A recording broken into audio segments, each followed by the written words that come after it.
Ya, selamat pagi untuk Anda semuanya pendengar radio yang telah mendengarkan kita, dan kali ini kita langsung dari Hotel Harper White Hasim nomor 53 Medan yang mendengarkan kita secara serentak di www.moveonlineradio.com di 101,6 Cimaja FM Rantau Prapat. Selamat pagi untuk Anda yang mendengarkan di 101,6 Radio Cimaja Rantau Prapat. Selamat pagi juga yang mendengarkan kita dari 93,9 FM Radio Arsena Kabanjahe. Dan kita kembali hadir untuk hari ini edisi Jumat 1 Juli 2022 seperti biasa dalam program spesial talk show bersama Kantor Wilayah Kementerian Hukum dan HAM Sumatera Utara. Yang pagi hari ini tentunya kita akan mengangkat topik tentang prosedur dan juga pelaporan kependudukan yang harus dipenuhi oleh anak berkewarganegaraan ganda. Saya langsung perkenalkan aja, sudah ada dua narasumber saya pagi hari ini di program spesial talk show kita. Saya perkenalkan dulu, ada Bapak Elvi Sahlan SH selaku Kabid Jinpokim atau Perizinan dan Informasi Keimigrasian dari Kementerian Hukum dan HAM Sumatera Utara. Selamat pagi Pak Elvi. Pagi. Sehat Pak Elvi? Sehat. Baik, setelah Pak Elvi kita ada Bapak Dr. Handes Haji Habibuddin SHMH. Beliau adalah Hakim Tinggi dari PTA Medan. Selamat pagi Bapak. Selamat pagi. Enaknya saya panggil apa nih Pak? Ya terserah Pak. Terserah ya, Pak Habib aja kali ya Pak ya.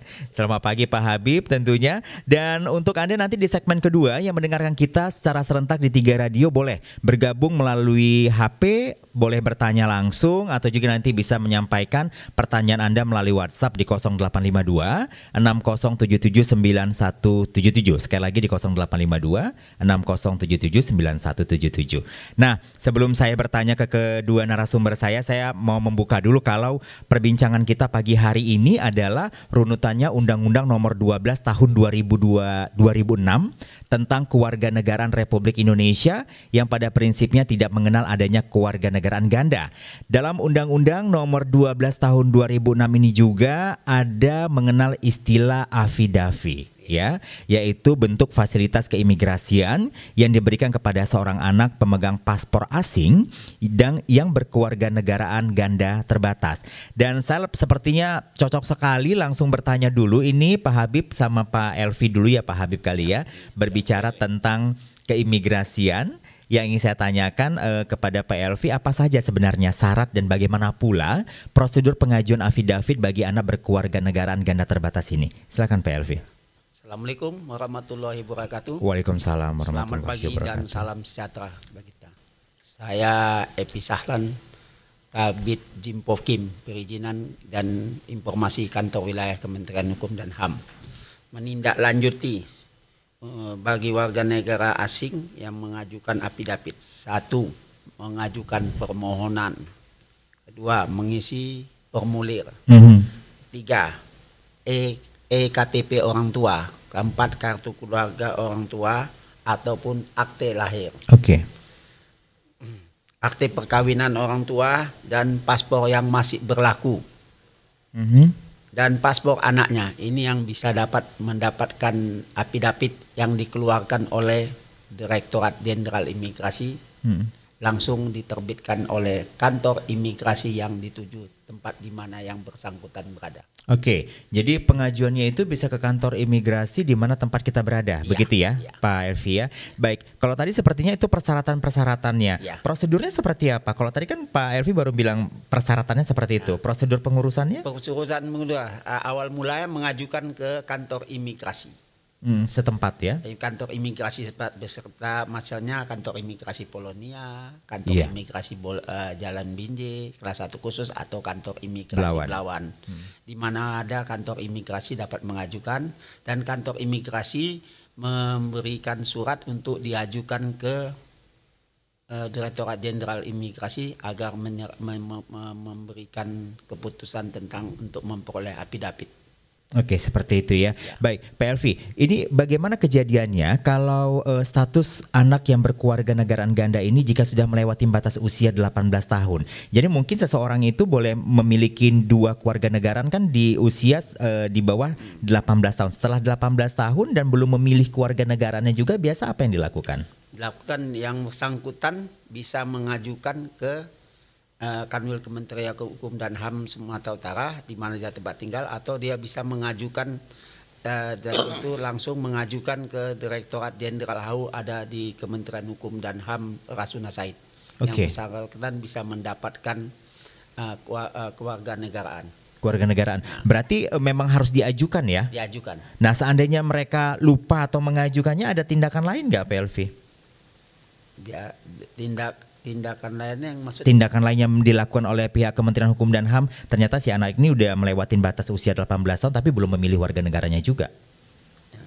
Dengan prosedur yang dengan tindakannya yang kita sebagai orang imigrasi dia tempat melapor ke imigrasi atau ke Yamkum, kita harus memberi penjelasan yang lebih lanjut. Oke, berarti nanti sebenarnya harus ada penjelasan, dan memang kalau saat ini Anda yang mendengarkan kita barangkali memiliki anak yang memang berkewarganegaraan ganda, sebenarnya harus lebih aktif lagi gitu ya PLV ya, untuk segera mengurus kewarganegaraan anaknya apabila batas usianya sudah 18 tahun. Begitu ya PLV? Kadang bisa merugikan dia sendiri juga. Oke, itu bisa merugikannya juga ya. Baik. Nah, sebenarnya kan kalau berbicara tentang bagian dari keimigrasian itu juga bukan hanya sekedar berbicara afidavi yang berhubungan juga dengan warga negara asing, tapi juga berbicara tentang proses pengurusan izin tinggal atau juga visa. Itu di bidang PLV juga kan? Ini seperti apa?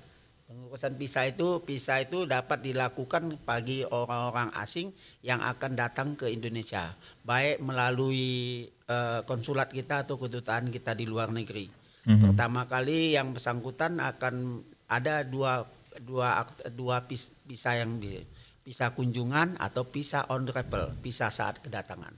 Oke. Kalau visa kunjungan dia harus menguruskan ke konsul untuk mendapatkan visa. Ya. Ya, biar bisa dia visa itu ada yang diberikan 30 hari, ada yang langsung diberikan 60 hari. Seperti itu. Ya. Nah, dan untuk Anda yang mendengarkan kita juga secara serentak di 3 Radio, ini ada satu narasumber kita, ada Pak Habib. Sebenarnya kalau berbicara dengan Pak Habib ini kan tidak menutup kemungkinan ada beberapa warga negara yang akhirnya kecantol sama warga negara Indonesia kita WNI. Nah, ini saya baru mau bertanya ini nanti nih ke Pak Habib. Pak Habib, pertanyaannya, bagaimana sebenarnya kedudukan status anak hasil dari perkawinan campuran menurut hukum yang ada di Indonesia ini berdasarkan Undang-Undang Nomor 12 Tahun 2006, Pak Habib? Terima kasih. Dan saya tidak perkenalkan diri karena sudah diperkenalkan tadi. Langsung saja untuk menjawab ya bincang-bincang di dalam pertanyaan ini dalam bincang-bincang hukum tentang kewarganegaraan dalam perkawinan campuran. Khususnya adalah mengenai anak yang lahir dalam perkawinan campuran. Dalam hal ini pasal 4 Undang-Undang Nomor 12 Tahun 2006 tentang kewarganegaraan, bahwa itu mengenal status dalam anak ini adalah ada berdasarkan keturunan mendapat kewarganegaraan, ada berdasarkan tempat kelahiran atau yang pertama ius sanguinis, yang kedua ius soli, dan ada yang berdasarkan kewarganegaraan ganda, dan ada juga yang kewarganegaraan tunggal. Jadi pada asasnya berdasarkan pasal itu dan dihubungkan dengan pasal 5 undang-undang itu, kalau dia kewarganegaraan ganda, dia sampai umur 18 tahun harus mengajukan dia memilih kewarganegaraannya. Jadi kewarganegaraan ganda terbatas kalau nggak salah. Kewarganegaraan ganda terbatas ya. Terbatas ya. Dan cara memilihnya itu adalah digunakan pasal 6. Yang di pasal 6 itu anak ini memilih kewarganegaraan.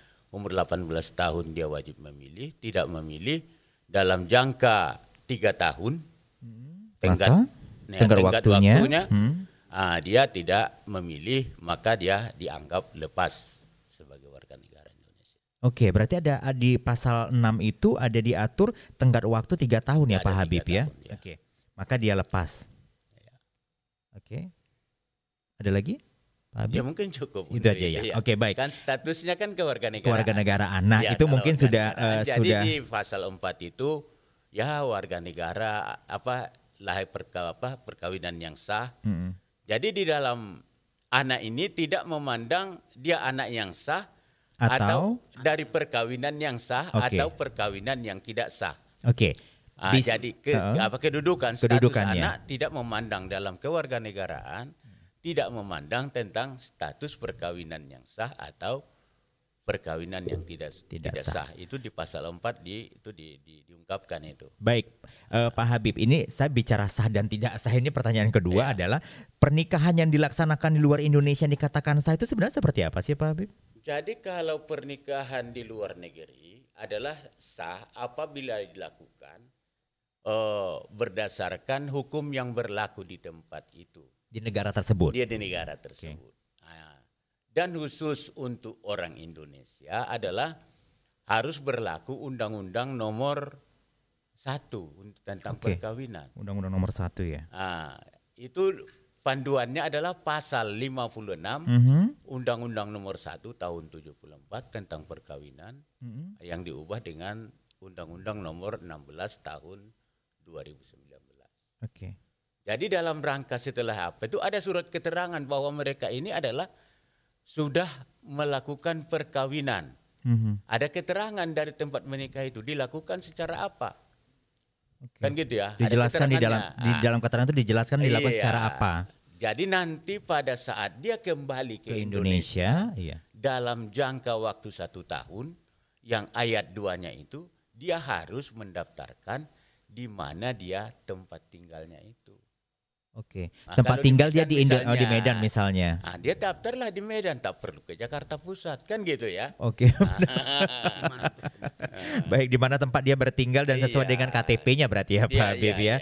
Baik, nah Pak Habib sebenarnya sudah cukup jelas. Jadi perkawinan yang dianggap sah di luar dari Indonesia itu ya seperti apa sah dilakukan di peraturannya ada di negara tempat dia melakukan pernikahan itu sendiri. Nah, yang mau saya tanyakan lagi ini kan memang berbicara masalah perkawinan campur ini kan juga masih bisa di bidang Pak Habib juga ya sebenarnya ya. Perkawinan campuran ini apa yang dimaksud dengan asas kewarganegaraan tunggal? Kalau kita berbicara masalah perkawinan campuran ini sendiri Pak Habib.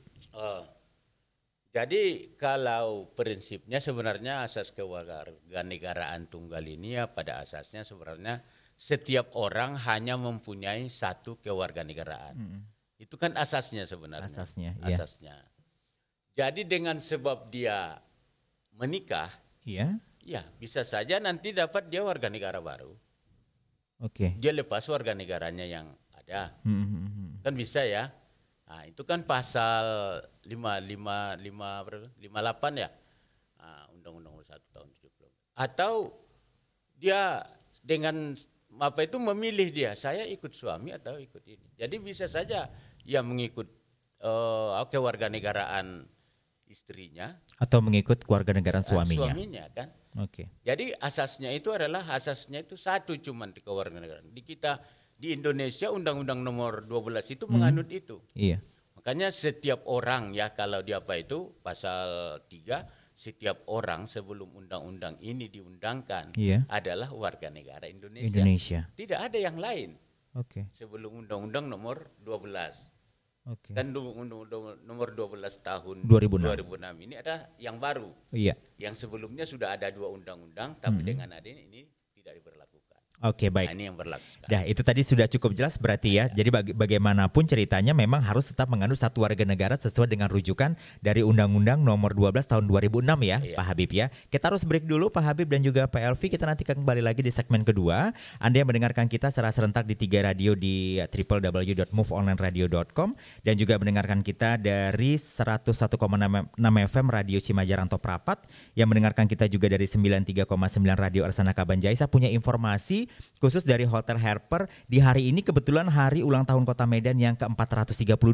Hotel Harper memberikan promo untuk Anda, ada superior only itu di harga 432.000 net per malam, dan program ini harganya juga berkenaan dengan hari ulang tahun Kota Medan yang ke-432 ya. Anda juga bisa dapatkan diskon 43,2%, additional breakfast juga. Ada juga family set menu sajian Nusantara di harga 432.000. Ini untuk 5 orang tentunya Anda bisa gunakan. Dan juga ada promo Little Tokyo, ini dimulai dari Rp25.000 dan tentunya juga ada school funcation, ini diskonnya 10% dan tambahan free additional breakfast untuk anak di bawah usia 12 tahun dan special talk show akan kembali sesaat lagi.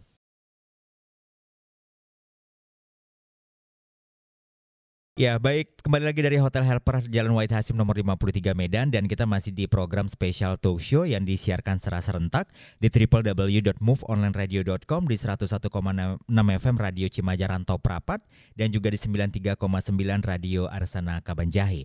Baik, saya masih dengan dua narasumber saya mau bertanya lagi ke Pak Elvi. Pak Elvi, ini pertanyaan mungkin saya sempat search ini di beberapa pertanyaan dan ternyata keluar pertanyaan ini salah atau tidak sebenarnya Pak Elvi ya. Jadi apakah menyalahin aturan undang-undang jika istrinya WNI, suaminya WNA, ini tapi bekerja di Indonesia? Kalau dia bekerja itu untuk kena kawin dalam rangka penyatuan keluarga, boleh bekerja dalam rangka usaha. Usaha misalnya untuk jualan kebutuhan macam sehari-hari, jual misalnya jual nasi, jual kebab apa. Yang penting dia tidak boleh bekerja di suatu instansi atau instansi itu di bidang PLN sebagai konsultan, sebagai tenaga ahli tidak boleh, karena harus melaporkan ke Depnaker. Artinya bukan tidak boleh tapi prosesnya berbeda kali ya Pak Elvi ya. Oke, proses seperti apa Pak Elvi? Kalau dia harus bekerja harus mengajukan ke Depnaker. Depnaker mengeluarkan IMTA atau RPTK. Dan harus punya sponsor juga? Punya sponsor juga, penjamin dia. Penjaminnya. Yes. Kalau karena sudah menikah dengan warga negara Indonesia, boleh nggak istrinya mungkin yang menjadi penjamin? Boleh sah-sah aja. Dalam proses ini? Boleh sah-sah aja, tapi kan di samping itu kan dia harus mempunyai keahlian apa yang dia miliki sponsornya. Kebanyakan tapi penjamin ini kadang-kadang penjamin istri kayaknya dilihat kurang kebonafitannya. Oh, kurang kebonafitannya ya. Bukan tidak bisa aja sih sebenarnya Pak Elvi ya. Baik. Tapi kebanyakan dia setelah mengajukan alih status dalam penyatuan keluarga. Iya. Seperti itu. Nah, yang menjadi domain sendiri nih di bidangnya Pak Elvi sendiri dari keimigrasian dalam proses pewarganegaraan seorang WNA yang ingin menjadi WNI seperti apa domainnya? Domainnya yang bersangkutan harus mempunyai skim. Skim itu yang menjadi acuan.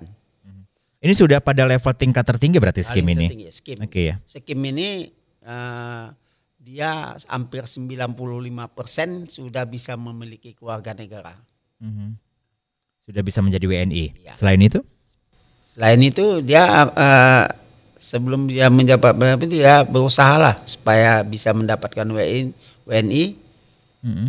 Dengan mengajukan permohonan ke Kanwil Kementerian Hukum dan HAM ataupun ke Direktorat Jenderal AHU yang ada di Jakarta, bisa mendapatkan kewarganegaraan. Nanti seperti itu ya. Diadakannya silang pendapat, pernyataan sumpah segalanya. Ya, situ menyaksikan apa benar yang bersangkutan menjadi warga negara Indonesia. Oke, dan kita sudah bisa masuk untuk Anda yang mungkin ingin bertanya. Dan biasa kalau untuk program seperti ini sebagian dari pendengar kita biasanya adalah mereka melakukan perkawinan campur nih biasanya Pak Habib ya. Jadi kita tunggu Anda yang barangkali ingin bergabung di 085260779177 itu bisa Anda pergunakan untuk bisa langsung berinteraksi dengan kita di sini, atau Anda bisa melalui line WhatsApp kita juga di nomor yang sama di 085260779177. Jadi silakan. Baik Pak Elvi, apalagi yang menjadi bidang Anda? Satu lagi pertanyaannya mungkin saya mau bertanyakan tentang apa pula yang menjadi persyaratannya PLV seorang untuk memperoleh surat keterangan keimigrasian? Itu pada saat status seperti apa orang memperoleh surat keimigrasian itu sendiri PLV? Pertama-tama yang bersangkutan masuk ke Indonesia, melampirkan paspor.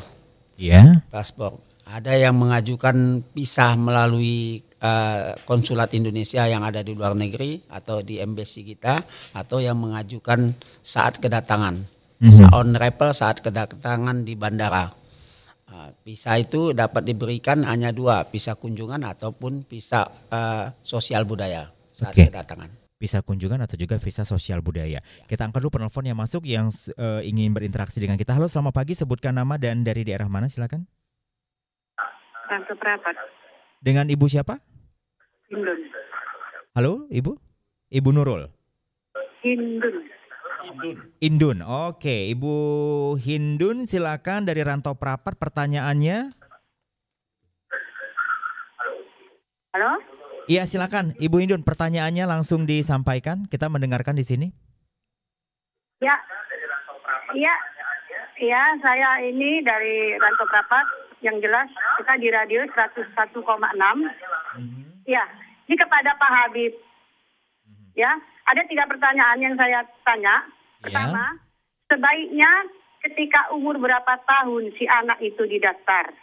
Iya. Yang kedua, adakah keterbatasan waktu kewargaan negaranya? Yang ketiga, apa saja hal yang timbul jika peristiwa kewarganegaraan ganda ini tidak dilaporkan atau dicatatkan? Demikian pertanyaan dari 101,6 Rantau Prapat. Ya, baik. Terima kasih Ibu Hindun.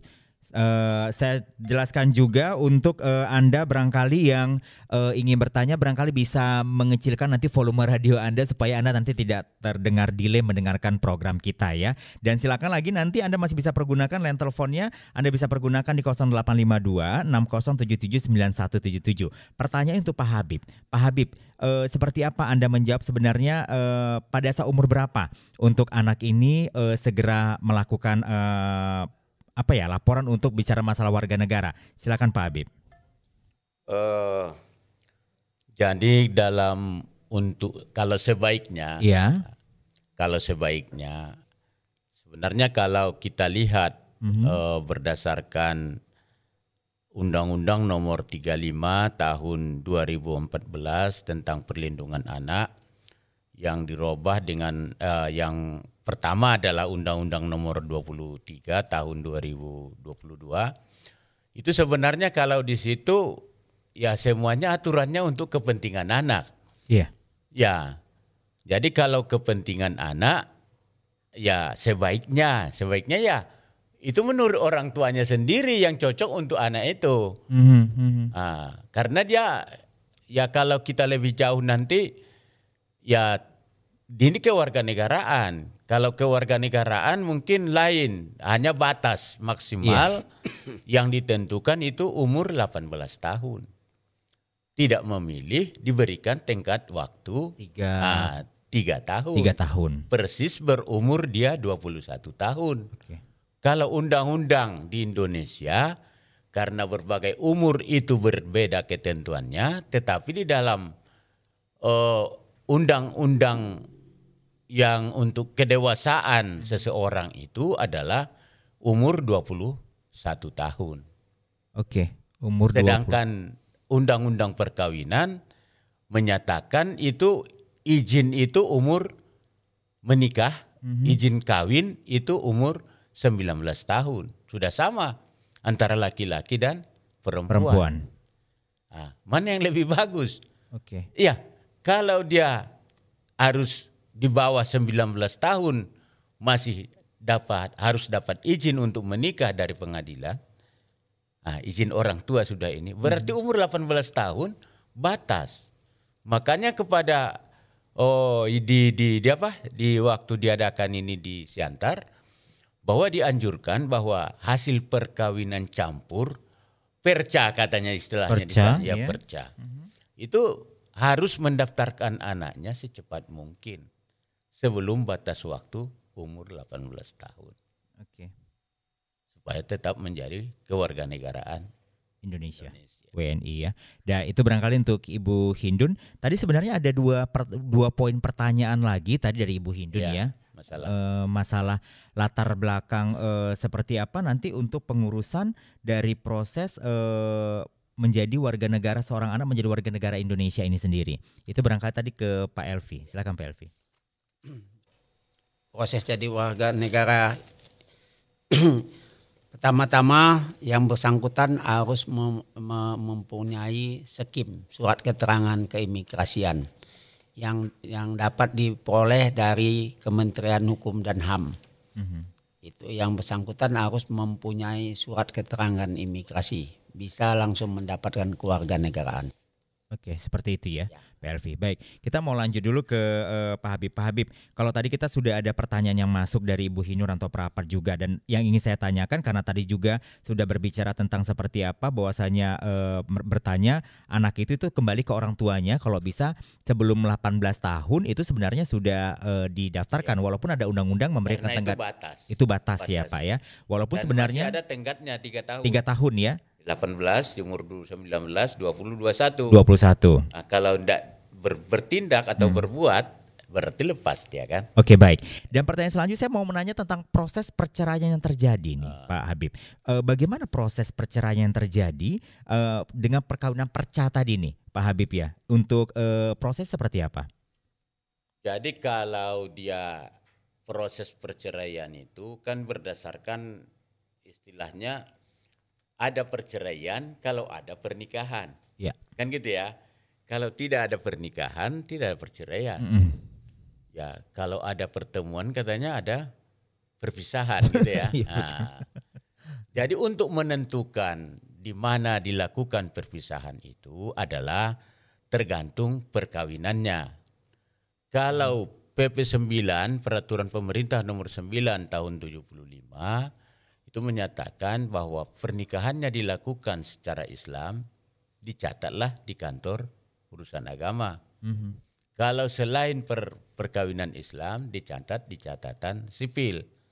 Maka berdasarkan pasal 64 itu, Undang-Undang Nomor 1 Tahun 74, apabila ada perceraian ini, kalau dia yang beragama Islam, di pengadilan agama. Kalau dia beragama selain Islam, di pengadilan negeri. Seperti itu ya. Itu perceraiannya. Jadi dia ditentukan dari pernikahannya, di mana dicatat. Dengan cara apa dilakukan. Disitulah dia wewenang pengadilannya. Jadi kalau dia berdasarkan Islam, ya di pengadilan agama. Dia mengajukan itu prosesnya. Dua dari Islam di pengadilan negeri. Iya, di pengadilan negeri. Baik, kita angkat dulu penelpon yang masuk. Halo, selamat pagi, sebutin nama dan dari daerah mana? Halo. Iya, selamat pagi. Pagi, dengan siapa? Dengan Bobi di Rantau Prapat. Bobi di Rantau Prapat, silakan Bobi. Pak Habib. Pak Habib ya. Ya, Pak Habib. Hukum dari negara mana yang berlaku atas status personal dari anak yang berkewarganegaraan ganda? Kemudian bagaimana realisasi untuk hak waris anak yang berkewarganegaraan ganda dari ayah atau ibunya yang berkewarganegaraan Indonesia? Itu Pak, terima kasih ya. Oke, silakan Pak Habib, mungkin langsung bisa dijawab. Tentang status hukum kewarganegaraan mana? Jadi kan kalau misalnya kita buat dia berkewarganegaraan ganda, katakanlah kalau di ini kan yang berdasarkan misalnya ius sanguinis ya, yang berdasarkan keturunan, berarti dia negara itu berdasarkan keturunan. Misalnya lahir dia dimanapun tetap menganut keturunannya, bapaknya. Iya benar. Bapaknya misalnya. Itu ius sanguinis ya. Iya. Misalnya dia seorang katakanlah misalnya warga Chinese. Oke. Dia merantau ke Amerika. Ya. Laki-laki ini dapat dia orang di sana atau tidak orang di sana. Di sanalah lahir dia, anaknya itu menjadi warga negara Cina sekaligus warga negara Amerika. Karena apa? Dia ius soli. Oke. Berdasarkan tempat kelahiran ya. Oke. Berarti dua. Jadi mana yang mau dipakai hukumnya? Benar. Ya kalau tinggal di Indonesia berlaku hukum Indonesia, kan gitu dia. Oke. Berlaku hukum Indonesia. Kewarganegaraannya di Undang-Undang Nomor 12 itu ada 4-nya itu. Cara mendapatkan kewarganegaraan itu. ada warga negara tunggal, ada warga ganda, ada berdasarkan keturunan, ada berdasarkan tempat kelahiran. Makanya ada anak yang lahir dari perkawinan yang sah dari salah satunya warga negara Indonesia, satunya warga lahir di Indonesia adalah menjadi warga negara Indonesia, kan gitu ya? Betul. Di pasal 5 dijelaskan yang huruf ini sampai umurnya adalah 18 tahun. Dengan masa tenggang 3 tahun. Di mana dia sekarang mau tinggalnya? Kalau dia tinggal di Indonesia, berarti warga hukum yang dianut Indonesia. Oke. Jadi sebenarnya sudah jelas ya seperti itu ya Pak Habib. Iya, kalau ada yang berpikiran, dua. Iya, mungkin berpikir menggunakan kalau dua hukum status. Sulit menentukannya. Nanti kan ada pilihan namanya. Berarti dilihat juga di mana kejadian itu terjadi dan di mana dia berada pada saat itu di negara mana. Pertanyaan kedua berbicara masalah hukum warisnya ini sebenarnya Pak Habib. Seperti apa hukum waris kalau kita lihat tentang perkawinan campur ini? Jadi kalau perkawinan apa ini sebenarnya berdasarkan keturunan ya kan itu. Nah, kalau itu ya kalau di waris. Kalau waris secara umum kan berdasarkan keturunan. Iya. Jadi kalau di waris dihukum Undang-Undang Nomor 1 tahun 74, kalau anak yang sah adalah lahir dari perkawinan yang sah atau akibat dari perkawinan yang sah. Yang sah. Akibat dari perkawinan yang sah. Iya. Iya, oke. Itu berarti lahir anak itu setelah perceraian. Iya, benar. Benar ya? Iya. Jadi itu mempunyai hubungan kewarisan kepada bapak dan ibunya. Iya. Anak di luar dari perkawinan yang sah adalah mempunyai hubungan keperdataan kepada ibunya. Kalau ibunya warga karena negara. anak ibu jatuhnya ya. Iya. Benar. Jadi kan kalau ditentukan seperti itu berdasarkan keturunannya. Oke. Kan itu kan ayah ini kan berdasarkan keturunan kewarganegaraannya. Betul. Bukan berdasarkan tempat kelahirannya. Berarti ada mempunyai hubungan kepada bapaknya, hubungan kepadanya kada perkawinan yang sah. Kalau di luar perkawinan yang sah adalah mempunyai hubungan keperdataan dengan ibunya.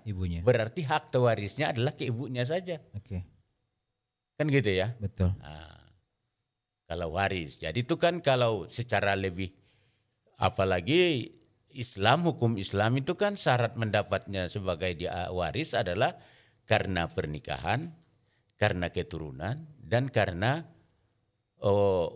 memerdekakan hamba gitu ya. Kalau sekarang kan nggak ada lagi kan, ada hubungannya. Jadi seperti karena itu. Perkawinan, karena ini. Kalau ada hubungan perkawinan mereka meninggal, ya ada warisnya ada. Kalau gitu. anaknya seperti itu tadi.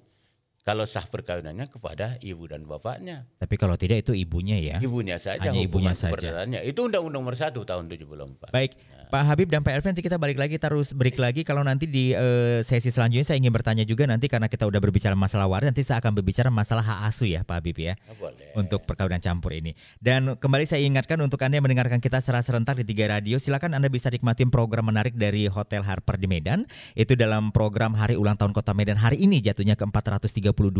Anda bisa mendapatkan program Superior Room Only itu seharga Rp432.000 per malamnya.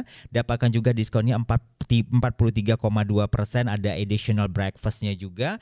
Anda juga bisa nikmatin dengan harga yang sama juga Rp432.000 itu untuk family set menu sajian Nusantara untuk 5 orang juga Anda bisa nikmatin. Juga ada promo Little Tokyo itu dimulai dari harga Rp25.000 dan juga ada School Vacation itu diskon 10% dengan tambahan free additional breakfast untuk anak di bawah 12 tahun ya. Spesial talk show bersama kantor wilayah Kementerian Hukum dan HAM yang disiarkan serentak di 3 radio akan kembali sesaat lagi.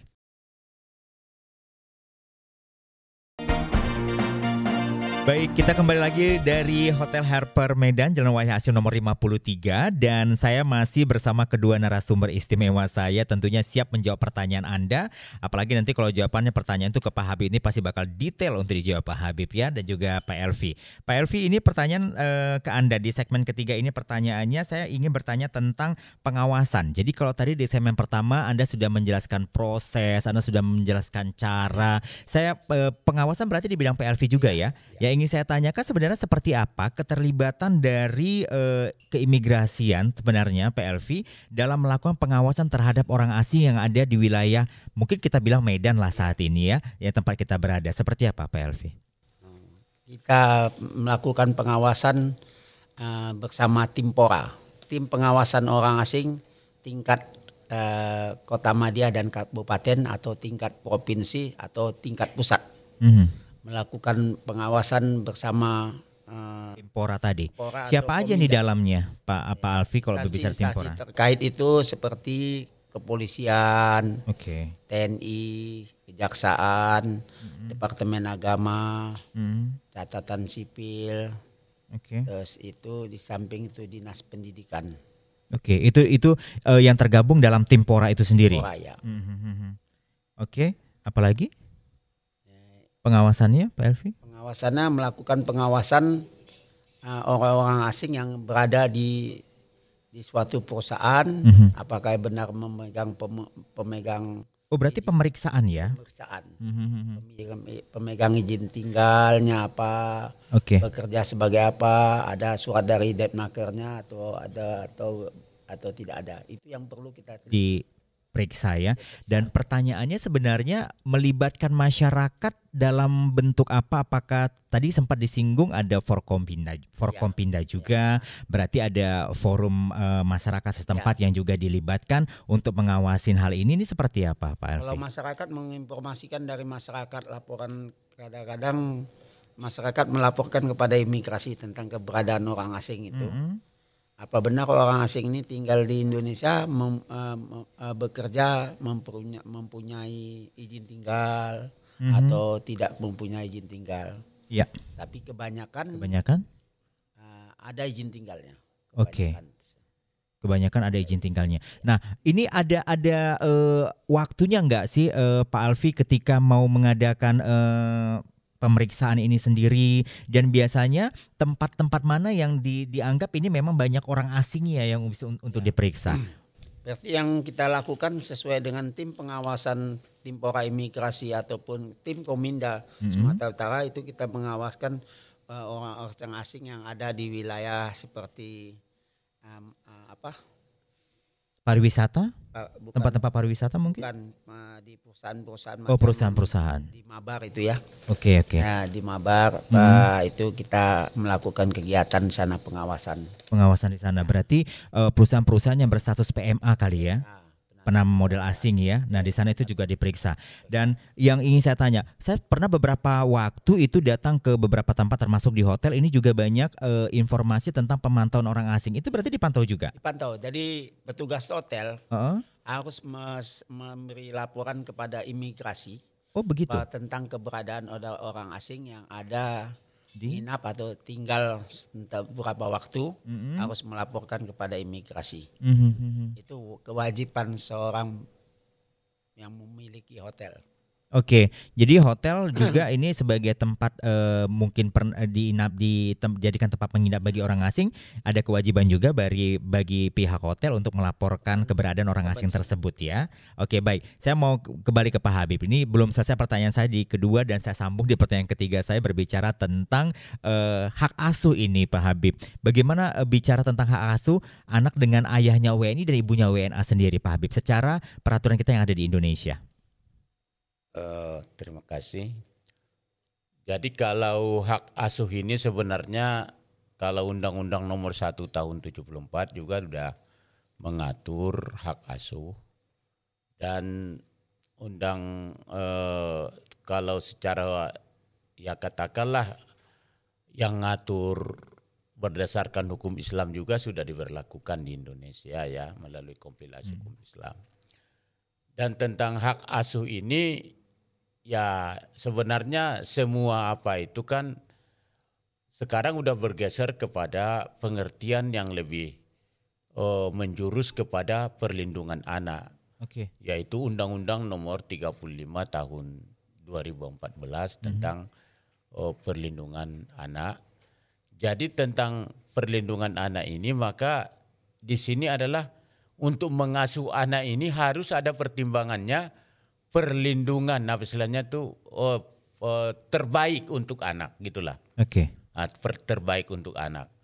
Jadi kalau kita banding-bandingkan dengan apa ini, kalau masa usia pengasuhan adalah sampai umur 21 tahun, atau ya, telah dewasa gitu ya.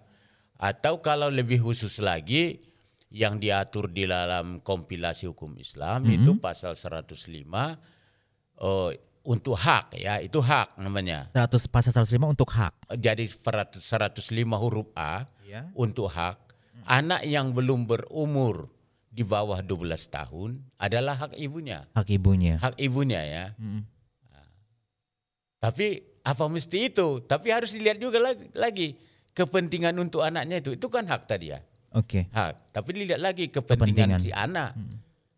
Bisa kasih anak memang terjaga semua kebutuhannya demi kepentingan dia. Kesehatannya, apanya, semua kan untuk kehidupan seorang anak. Berarti pasal 105 tadi itu bicara untuk huruf A untuk hak tadi, hak itu berarti tadi juga bisa berubah ketika kita melihat seperti apa kebutuhan anaknya tadi, begitu ya Pak Habib ya. Terus huruf B-nya, huruf B, apabila anak ini telah berumur 12 tahun, atau di dalam bahasanya itu telah bisa memilih. Kalau bahasa hukum Islam kan mumaiz namanya. Memilih, maka anak ini diberikan haknya untuk memilih. Saya ikut bapak saya ikut ibu saya, kan gitu ya. Usia 12 tahun tadi ya. Setelah 12 tahun. Di huruf B tadi di pasal 105. Jadi ya boleh memilih. Mana dia? Saya ikut bapak saya ikut ibu. Jadi tidak ada lagi istilahnya katakanlah si anak ini di bawah si bapak, si ini diberikan haknya. Oke, benar. Gitu. Jadi batasnya seperti itu. Baik. Ada pertanyaan dari Ibu Ita di Kabanjahe. Pertanyaannya, anak yang lahir dari perempuan atau laki-laki WNI dengan perempuan atau juga laki-laki WNA diperbolehkan berkewarganegaraan gandakah? Siapa yang bisa menjawab? Mungkin Pak Elvi? Mungkin silakan Pak Habib.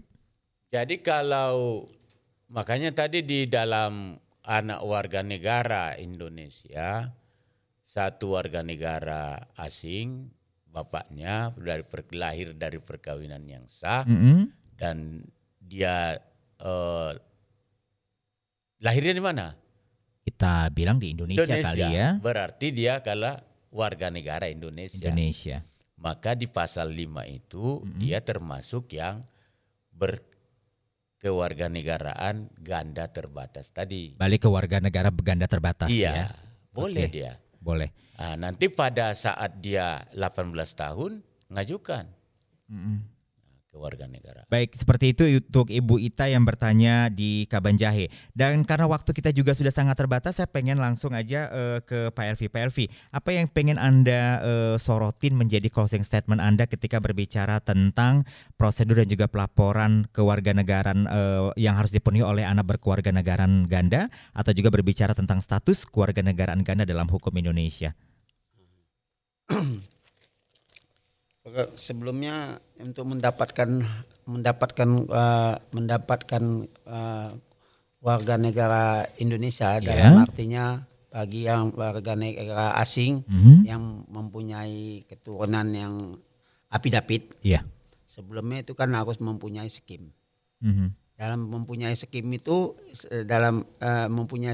jadi skim itu yang menjadikan bahannya untuk mendapatkan kewarganegaraan. Itu yang ditujukan ke Direktorat Jenderal AHU yang ada di Direktorat Jenderal yang ada di Kementerian Hukum dan HAM di Rasuna Said. Itu yang dapat memutuskan bagi warga negara asing untuk bisa menjadi warga negara Indonesia. Seperti itu. Itu menjadi closing statement Anda. Terima kasih Pak Elvi. Dan selanjutnya menjadi closing statement dari Pak Habib. Silakan Pak Habib, Anda selaku dari Hakim Tinggi PTA Medan sendiri, apa yang ingin menjadi closing statement Anda dan juga perhatian penting bagi masyarakat yang melakukan perkawinan campur ini sendiri? Terima kasih. Jadi untuk perkawinan campur ini adalah perkawinan antar kedua warga negara yang berbeda, yang tunduk dan taat kepada berbeda negara atau berbeda kewarganegaraan.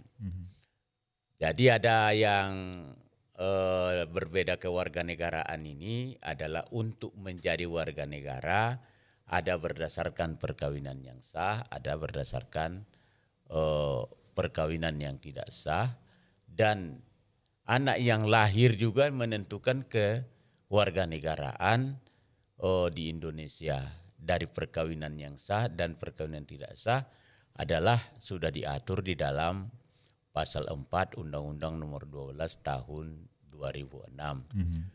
Jadi agama di dalam kewarganegaraan untuk pencatatan adalah sebagai kewarganegaraan bukan berdasarkan perkawinan itu. Yeah. Jadi berdasarkan dia lahir di mana, Dia lahir di mana, atau dari menganut kewarganegaraan dengan status dia menggunakan ganda orang tuanya atau tempat kelahiran. Iya, tempat kelahiran. Jadi antara ius sanguinis atau ius soli begitu ya, Pak Habib ya. Itu saja, ada lagi Pak Habib? Mungkin ya kalau ya statementnya seperti itu ya. Kalau ada pertanyaannya dijawab kan. Baik, gitu ya. Pak Habib terima kasih udah bergabung bersama kita selama 1 jam ini, dan juga terima kasih untuk Pak Elvi juga sudah bergabung bersama kita di program spesial talk show ini. Terima kasih juga untuk Anda yang sudah bertanya melalui line telepon, dan juga tadi sudah ada juga yang bertanya melalui WA. Dan untuk Anda ketiga radio yang disiarkan secara serentak dari Radio Cimaja juga terima kasih, Radio Ersana juga terima kasih, Radio Move Radio juga terima kasih. Tapi sebelum saya closing, saya ajak Anda untuk bisa menikmati promo hari ulang tahun Kota Medan di Hotel Harper Medan yang ke-432. Anda bisa nikmatin superior room only-nya di Rp432.000. Dapatkan juga diskonnya 43,2%, ada additional breakfast-nya juga. Anda bisa dapatkan juga family set menu saja Nusantara di harga Rp432.000 juga untuk 5 orang ya. Dan juga dapatkan juga promo Little Tokyo-nya dimulai dari Rp25.000. Juga ada program dari program School Vacation, ini diskonnya 10% dan tambahan free additional breakfast-nya untuk anak di bawah usia 12 tahun. Baik, saya Zaki Yusuf langsung pamit dari siaran Anda tentunya yang mendengarkan kita dari 3 radio, dan juga terima kasih untuk produser acara, ada Tegar Manatar, ada floor director Wajang Galewat, teknis dan juga teknik lighting, ada Ari dan juga Ozi Tarigan. Kami undur diri. Wassalamualaikum warahmatullahi wabarakatuh. Demikian spesial talk show Kantor Wilayah Kementerian Hukum dan HAM Sumatera Utara. Terima kasih untuk Anda yang telah berpartisipasi. Sampai jumpa di episode berikutnya.